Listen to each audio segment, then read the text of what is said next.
Hi అండి. ఈరోజు video వచ్చేసి టైలరింగ్ చేసే ప్రతి ఒక్కరికి కూడా చాలా అంటే చాలా బాగా యూజ్ అవుతుందండి. ముఖ్యంగా బిగినర్స్‌కి.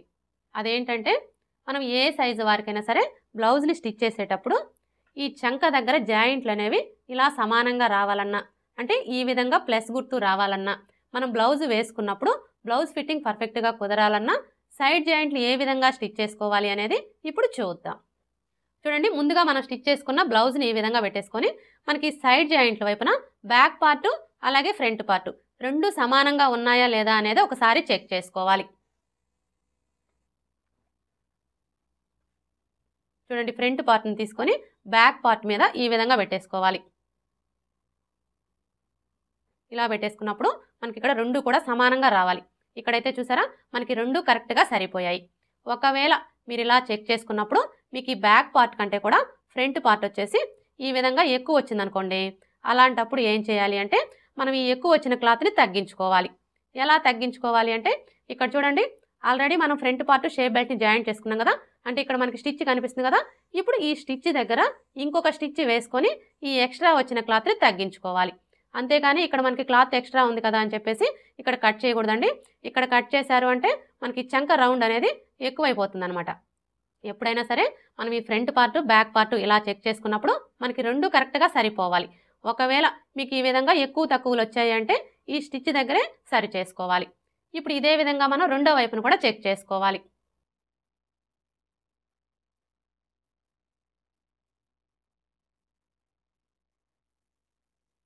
చూడండి, ఇటువైపును కూడా మనకి రెండు కరెక్ట్గా సరిపోయాయి.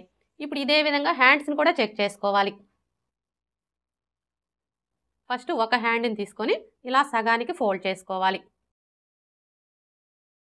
చూడండి, మనం హ్యాండ్ని ఇలా ఫోల్డ్ చేసుకున్నప్పుడు ఈ చివరన ఎడ్జెస్ సమానంగా రావాలి. ఇక్కడైతే చూసారా, మనకి ఎడ్జెస్ కరెక్ట్గా సరిపోయాయి. ఒకవేళ మీరు ఇలా చెక్ చేసుకున్నప్పుడు మీకు ఈ విధంగా ఎక్కువ తక్కువలు వచ్చాయనుకోండి, అలాంటప్పుడు ఏం చేయాలి అంటే ఈ ఎక్స్ట్రా క్లాత్ని కట్ చేసేసుకోవాలి. మీరు ఇలా చెక్ చేసుకోకుండా డైరెక్ట్గా హ్యాండ్ని జాయింట్ చేసేసుకొని సైడ్ జాయింట్లు స్టిచ్ చేశారు అంటే మీకు చంక దగ్గర జాయింట్లు అనేవి సమానంగా రావన్నమాట. అంటే ప్లస్ గుర్తులాగా రావన్నమాట. ఇప్పుడు ఇదే విధంగా రెండో హ్యాండ్ని కూడా చెక్ చేసుకోవాలి.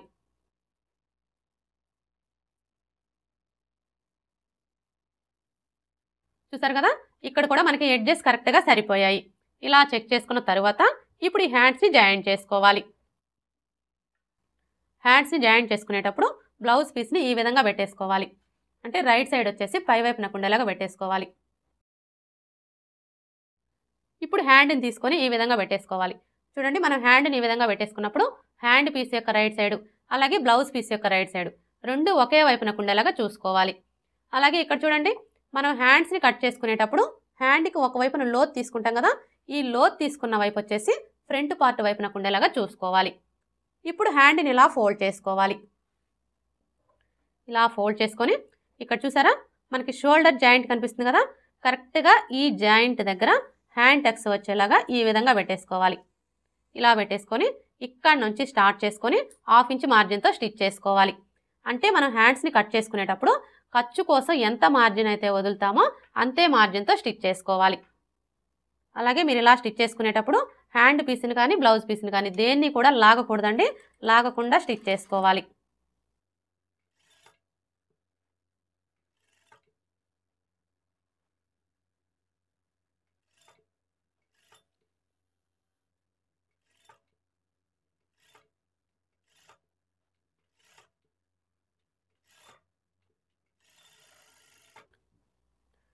ఇలా స్టిచ్ చేసుకున్న తర్వాత ఇప్పుడు మరలా ఇక్కడ నుంచి స్టార్ట్ చేసుకొని ఇదే స్టిచ్ మీద చివరి వరకు స్టిచ్ చేసుకోవాలి.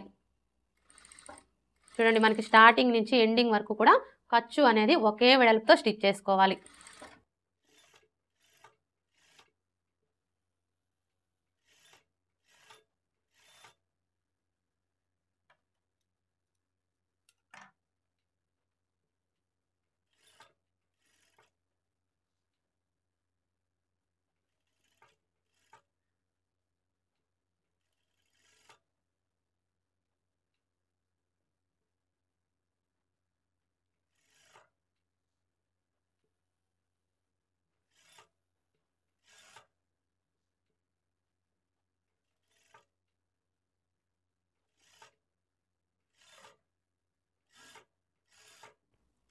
ఇప్పుడు మరలా ఇక్కడ నుంచి స్టార్ట్ చేసుకొని ఇదే స్టిచ్ మీద స్టిచ్ చేసుకోవాలి.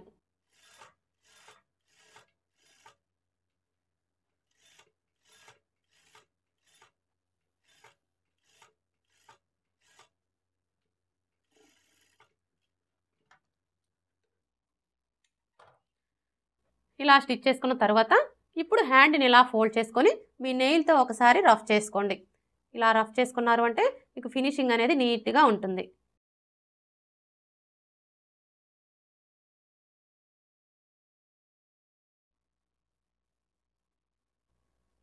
హ్యాండ్ ఎలా జాయింట్ చేసుకోవాలో చూసారు కదా, ఇదే విధంగా రెండో హ్యాండ్ని కూడా జాయింట్ చేసుకోవాలి.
రెండో హ్యాండ్ని కూడా జాయింట్ చేసుకున్నాం కదా, ఇప్పుడు సైడ్ జాయింట్లు ఎలా స్టిచ్ చేసుకోవాలో చూద్దాం.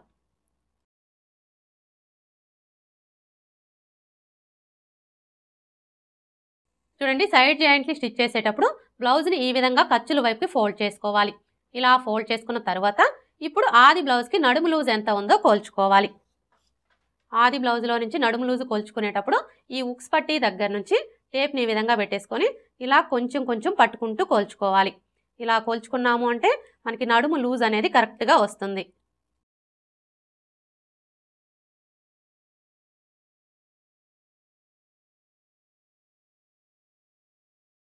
చూడండి, ఇక్కడికి వచ్చేసరికి ఈ కాజా పట్టీని కొలవకూడదండి. ఈ కాజా పట్టీని ఇలా ఫోల్డ్ చేసుకొని ఇక్కడ వరకు కొలుచుకోవాలి. చూసారా, మనకి నడుము లూజ్ ఎంత వచ్చింది? 30 ఇంచులు. ఇప్పుడు ఈ 30 ఇంచుల్లో 4వ భాగాన్ని తీసుకోవాలి. 30 ఇంచుల్లో 4వ భాగం ఎలా తీసుకోవాలి అంటే ఫస్ట్ అయితే టేప్ని 30 ఇంచుల దగ్గరికి ఇలా ఫోల్డ్ చేసుకోవాలి. ఇలా ఫోల్డ్ చేసుకున్నాము అంటే 30 ఇంచుల్లో సగం వస్తుంది. 30 ఇంచుల్లో సగం వచ్చేసి 15 ఇంచులు. ఇప్పుడు మరలా టేప్ని 15 ఇంచుల దగ్గరికి ఇలా ఫోల్డ్ చేసుకోవాలి. ఇలా ఫోల్డ్ చేసుకున్నాము అంటే 30 ఇంచుల్లో 4వ భాగం అనేది వస్తుంది. 30 ఇంచుల్లో 4వ భాగం వచ్చేసి 7.5 ఇంచులు. ఇప్పుడు 7.5 ఇంచుల్ని ఫస్ట్ అయితే ఉక్స్ పట్టీ వైపున మార్క్ చేసుకోవాలి. ఉక్స్ పట్టీ వైపున మార్క్ చేసుకునేటప్పుడు ఇక్కడ నుంచి టేప్ని ఈ విధంగా పెట్టేసుకొని 7.5 ఇంచులకి మార్క్ చేసుకోవాలి. ఇప్పుడు కాజా పట్టీ వైపున మార్క్ చేసుకోవాలి. కాజా పట్టీ వైపున మార్క్ చేసుకునేటప్పుడు కాజా పట్టీ వదిలేసి ఇక్కడ నుంచి ఇలా మార్క్ చేసుకోవాలి. అంటే మనం ఆది బ్లౌజ్లో నుంచి నడుము లూజు కొలుచుకునేటప్పుడు కాజా పట్టీని కొలవలేదు కాబట్టి ఇక్కడ కూడా మనం కాజా పట్టీని వదిలేసి ఈ విధంగా మార్క్ చేసుకోవాలి. ఫ్రంట్ పార్ట్ వైపున మార్క్ చేసుకున్నాం కదా, ఇప్పుడు బ్యాక్ పార్ట్ వైపున మార్క్ చేసుకోవాలి. బ్యాక్ పార్ట్ వైపున మార్క్ చేసుకునేటప్పుడు బ్యాక్ పార్ట్ని ఇలా సగానికి ఫోల్డ్ చేసుకోవాలి.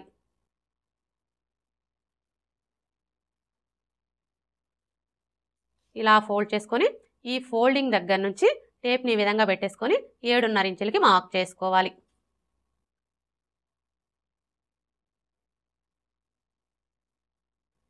ఇలా మార్క్ చేసుకున్న తర్వాత ఇప్పుడు హ్యాండ్ లూజ్ని మార్క్ చేసుకోవాలి. హ్యాండ్ లూజ్ మార్క్ చేసుకునేటప్పుడు హ్యాండ్ని ఈ విధంగా సగానికి ఫోల్డ్ చేసుకోవాలి.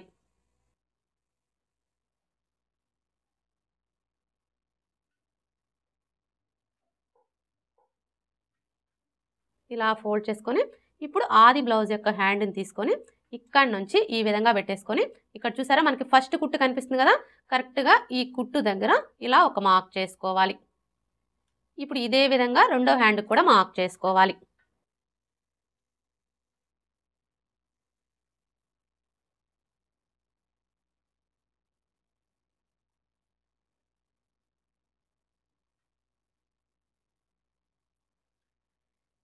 ఇలా మార్క్ చేసుకున్న తర్వాత ఇప్పుడు చంక లూజ్ని మార్క్ చేసుకోవాలి. చూడండి ఇక్కడ మనం చంక లూజ్ని మార్క్ చేసుకోవాలి అంటే ఫస్ట్ ఆది బ్లౌజ్కి చంక లూజ్ ఎంత ఉందో కోల్చుకోవాలి. ఆది బ్లౌజ్లో నుంచి చంక లూజు కోల్చుకునేటప్పుడు బ్లౌజ్ని బ్యాక్ పార్ట్ వచ్చేసి పై వైపునకు ఉండేలాగా ఈ విధంగా పెట్టేసుకోవాలి. ఇలా పెట్టేసుకొని ఇక్కడ చూడండి మనకి షోల్డర్ జాయింట్ కనిపిస్తుంది కదా, కరెక్ట్గా ఈ జాయింట్ దగ్గర నుంచి టేప్ని ఈ విధంగా పెట్టేసుకొని ఈ ఫస్ట్ కుట్టు దగ్గరికి ఎంత ఉందో కోల్చుకోవాలి. చూసారా మనకి చంక లూజ్ ఎంత వచ్చింది, 8 ఇంచులు. ఇప్పుడు ఇక్కడ కూడా మనకి 8 ఇంచులు ఎక్కడికైతే వస్తుందో కరెక్ట్గా అక్కడికి మార్క్ చేసుకోవాలి. చూసారా ఈ షోల్డర్ కుట్టు దగ్గర నుంచి టేప్ని ఈ విధంగా పెట్టేసుకొని మనకి 8 ఇంచులు ఎక్కడికైతే వస్తుందో కరెక్ట్గా అక్కడికి మార్క్ చేసుకోవాలి.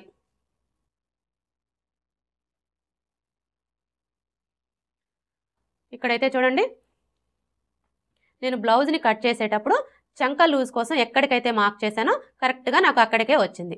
ఒకవేళ మీకు ఒక పావించి యువతలకు వచ్చిందనుకోండి, అలాంటప్పుడు మీరు ఇక్కడికే మార్క్ చేసుకోండి. అదే మీకు పావించి ఇటువైపుకి వచ్చిందనుకోండి, అలాంటప్పుడు ఇక్కడికే మార్క్ చేసుకోండి. అంటే మీరు ఇలా కొలుచుకున్నప్పుడు మీకు ఈ చంక లూజ్ అనేది ఎక్కడికైతే సరిపోతుందో కరెక్ట్గా అక్కడికే మార్క్ చేసుకోవాలి. మీరు అలా కాకుండా కట్ చేసేటప్పుడు ఇక్కడే మార్క్ చేశాను కదా, ఇప్పుడు స్టిచ్చింగ్ చేసేటప్పుడు కూడా ఇక్కడికే స్టిచ్ చేస్తాను అంటే అలా స్టిచ్ చేయడం వల్ల ఏమవుతుంది అంటే మనకి చంక దగ్గర టైట్గా పట్టేయడం కానీ లేదంటే లూజ్గా రావడం కానీ వస్తుందన్నమాట. మీకు అలాంటి ప్రాబ్లమ్స్ అనేవి రాకుండా ఈ చంక దగ్గర ఫిట్టింగ్ అనేది పర్ఫెక్ట్గా కుదరాలి అంటే ఇప్పుడు నేను చూపించిన విధంగా ఆది బ్లౌజ్లోంచి చంక లూజు కోల్చుకొని ఆది బ్లౌజ్కి చంక లూజు ఎంతైతే వస్తుందో అదే లూజుని ఇక్కడ మనం మార్క్ చేసుకొని సైడ్ జాయింట్లు స్టిచ్ చేసుకున్నాము అంటే మనం బ్లౌజ్ వేసుకున్నప్పుడు ఇక్కడ ఫిట్టింగ్ అనేది పర్ఫెక్ట్గా కుదురుతుంది. ఇప్పుడు ఇక్కడ నుంచి స్టార్ట్ చేసుకొని స్టిచ్ చేసుకోవాలి.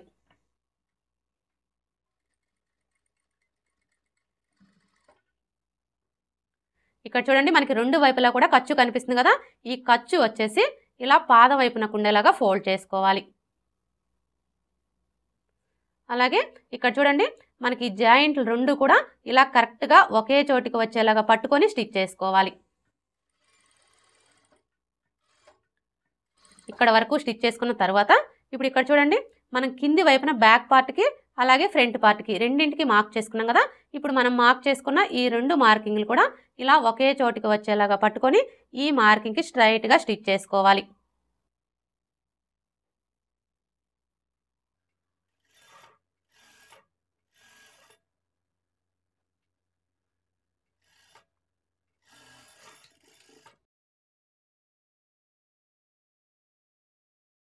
ఇలా స్టిచ్ చేసుకున్న తర్వాత ఇప్పుడు పావించి మార్జిన్తో ఇంకొక 2 స్టిచ్చెస్ వేసుకోవాలి. మొత్తం 3 లేదా 4 స్టిచ్చెస్ వేసుకోవాలి.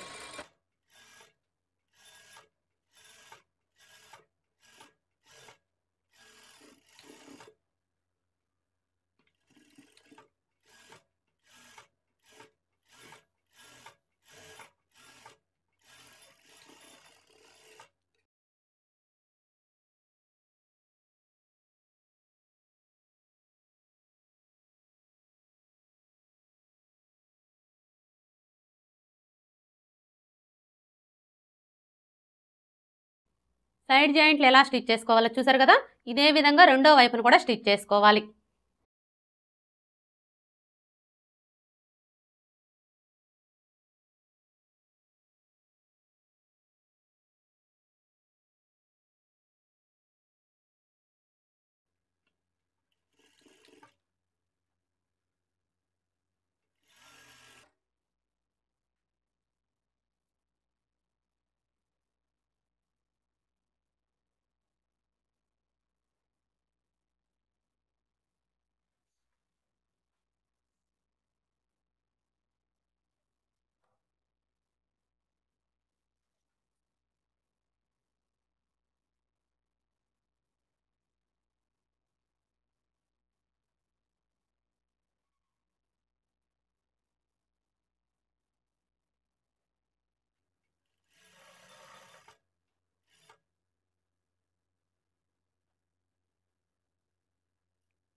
రెండో వైపున కూడా సైడ్ జాయింట్లు స్టిచ్ చేసుకున్నాం కదా.